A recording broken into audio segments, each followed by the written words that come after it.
The person hurt me. The person stabbed me.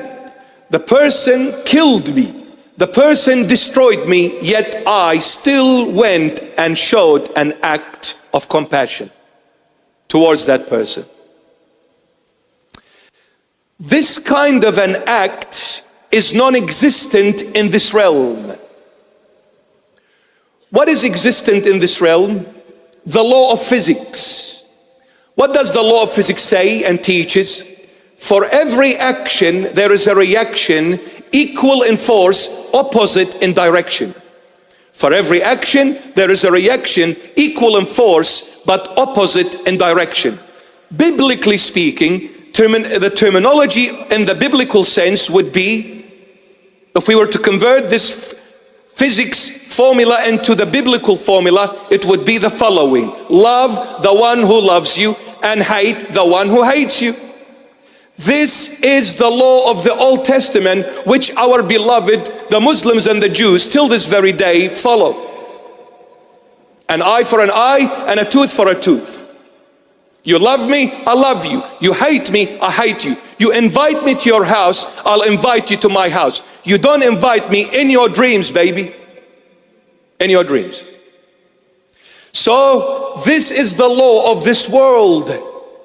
That's the ultimate. Any human being, I'm talking naturally, humanly possible, any human being, the ultimate they can achieve is the law of this realm, because we cannot give what we do not have. We can only give what we have, and what we have is the law of this realm: love the one who loves you and hate the one who hates you. The Lord Jesus came and said, through my mercy, I will teach you to love your enemy, pray for those who persecute you, and forgive those who have hurt you badly. Now this law is from above, heaven. And you, Mr. Educated man, lawyer, you're asking me, what shall you do to enter eternal life? Are you kidding? You've studied the Old Testament and the law of the Old Testament. The Old Testament says, love the one that loves you and hate the one that hates you. This will get you no eternal life. Eternal life, forgive those who hate you and love them.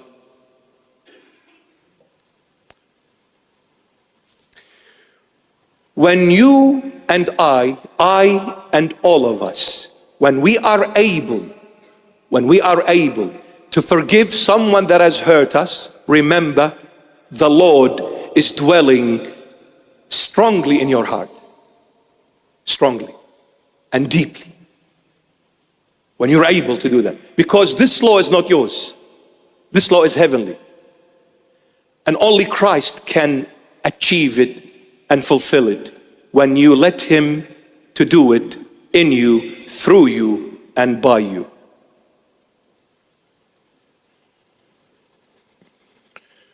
What time is it? What time is it? I'm just checking the time. 7:40, I have broken the world record, but not as yet. Okay, there are 6 steps, I'll leave you with this. Every time I say I'll leave you with this, certain people smile and laugh. They say, we will never hear the end of it, Bishop. Kyrie eleison, Ya Rab Burham, Lord have mercy, we're going to spend the night here and we'll be sleeping in the church. Every time he says, I'll leave you with this. So I'll leave you with this. There are 6 steps to what the Lord has done to that wounded man. The ultimate. 6 steps. The first step is, ever since the human nature fell into sin by breaking God's word, ever since the human nature fell into sin by breaking God's word, human nature, what did it do? The first thing it did, it hurt the neighbor. Not love the neighbor like yourself, it hurt the neighbor. So the first step is, I'll just go and punch someone in the face for no reason. And if I get asked, why did you punch this person in the face? I'll say, because. The magical word, because. I felt like it. You got a problem? I enjoy just punching people for no reason. That was the first step ever. Cain got up and killed his brother Abel for no reason. Abel never hurt Cain, but Cain got jealous of his brother, and that jealousy led him to killing his own flesh, his own brother. The Lord started working in the human fallen nature. He lifted that fallen nature into the second step. What is the second step? I don't just go and hurt anyone for no reason. I wait for them to hurt me, but when they hurt me, I hurt them back double. So I don't punch anyone, but somebody comes and punches me once, I punch them twice. It's better than the first one. I'm improving. The third one, he took me to the third step. He's teaching me. I went astray. He's bringing me back to the way, to the right way. The third one is the law of the Old Testament. I don't hurt anyone, but if they hurt me, I hurt them equally. They came and punched me once, I punched them once. Better than the second step. The fourth one, I'm improving. You see, if I stay at the third one, which is the law of the Old Testament, everything I do will be only in this realm. I have no reward in the next realm. You see, if I invite someone to my house who has invited me to their house, the Lord will say, you have no reward from me. You got it from your neighbor. They invited you, you invited them, equal. Liverpool and Manchester United, 1-1, equal. The fourth one, I don't hurt anybody, but when they hurt me, I hurt them back, but lesser than what they hurt me with. So he punched me twice. I went back and I punched him once, and I said, that's it. I hurt them less.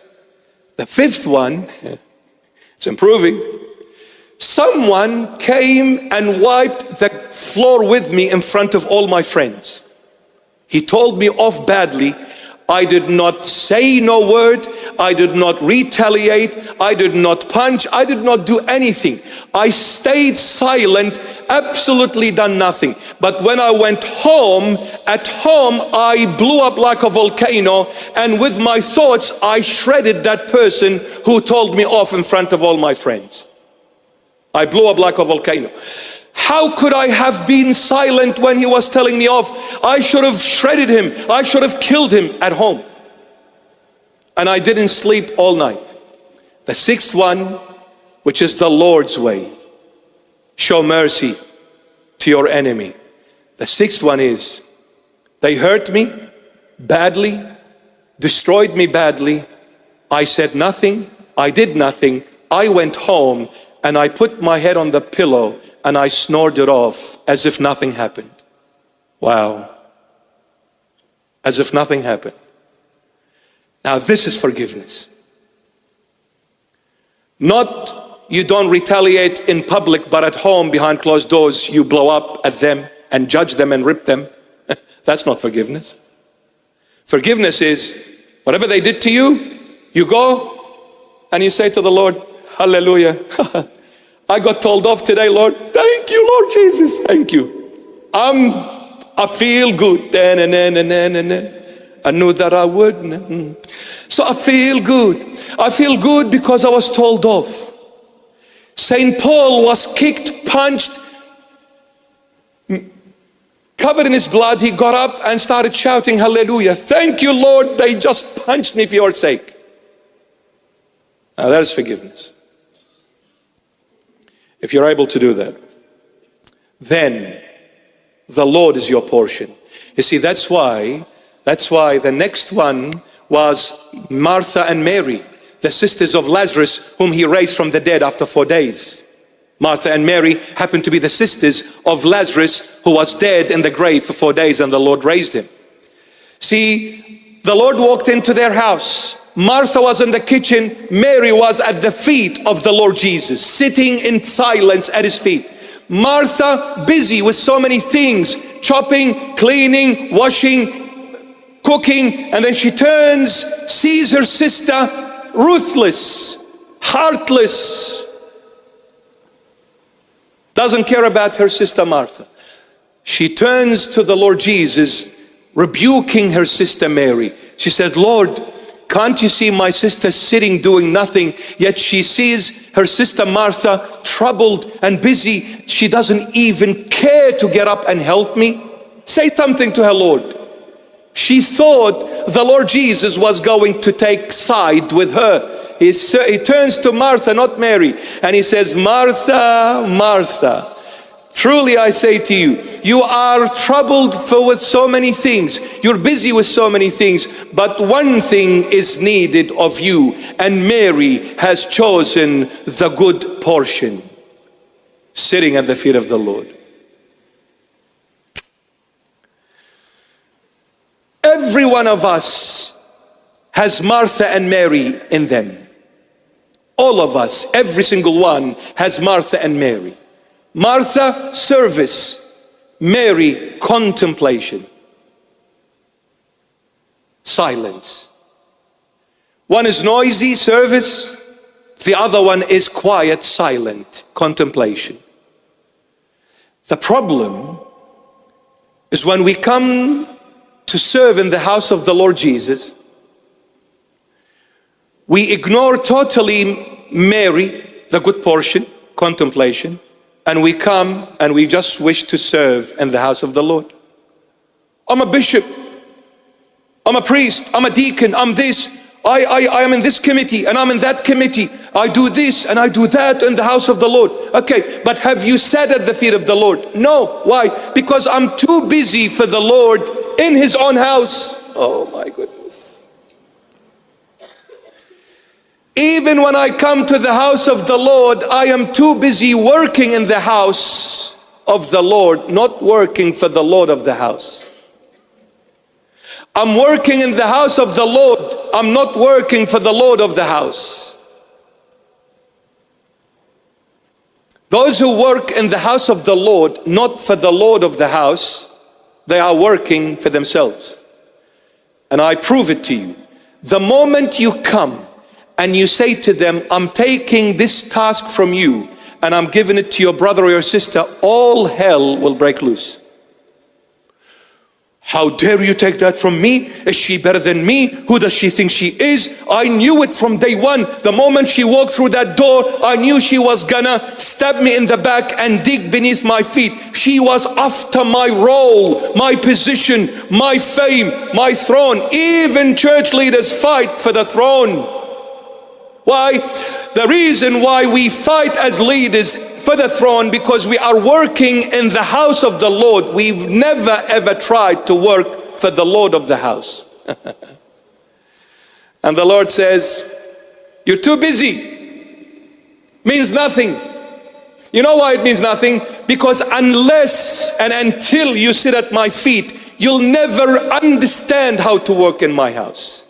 Because it takes the owner of the house to teach you how to work in his house. The house is not yours, it is God's. And since it is God, it is the only being that is unique, alone. There is no one like God. So it takes God to teach you how to work in his house. And if you don't sit at his feet, where else are you gonna get the knowledge on how to work and serve God?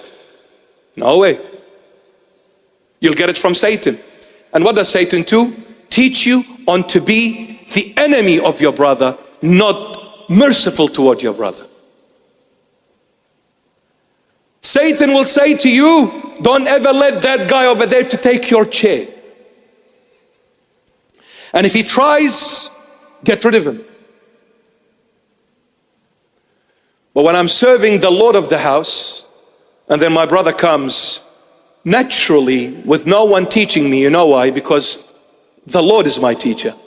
Naturally, I'll get up and I'll say, brother, my chair and my throne is yours. You sit on the throne, I sit on the floor. and how awesome it is when you sit on the floor at the feet of the Lord. And I'll leave you with this definitely.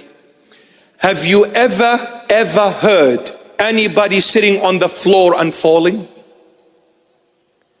Have you ever heard anybody sitting on the floor and falling? Never. Who falls? The one that climbs up, the one that tries to jump, the ones that tries to be a show off, the ones that tries to step on everyone to be seen only in the picture. Even if I destroy my brother, step on him, kill him with every way, form or shape, character defamation, you name it, as long as I'm the only one left in the picture, because I want to take the full credit, no one else. And if anybody comes into the picture, I will chop them.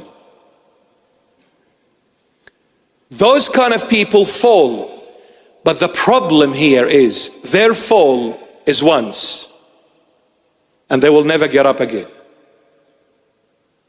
Never.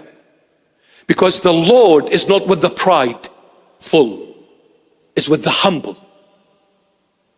The Lord is with the humble, not the prideful. When we sit at his feet, I'm sitting on the floor. Humility.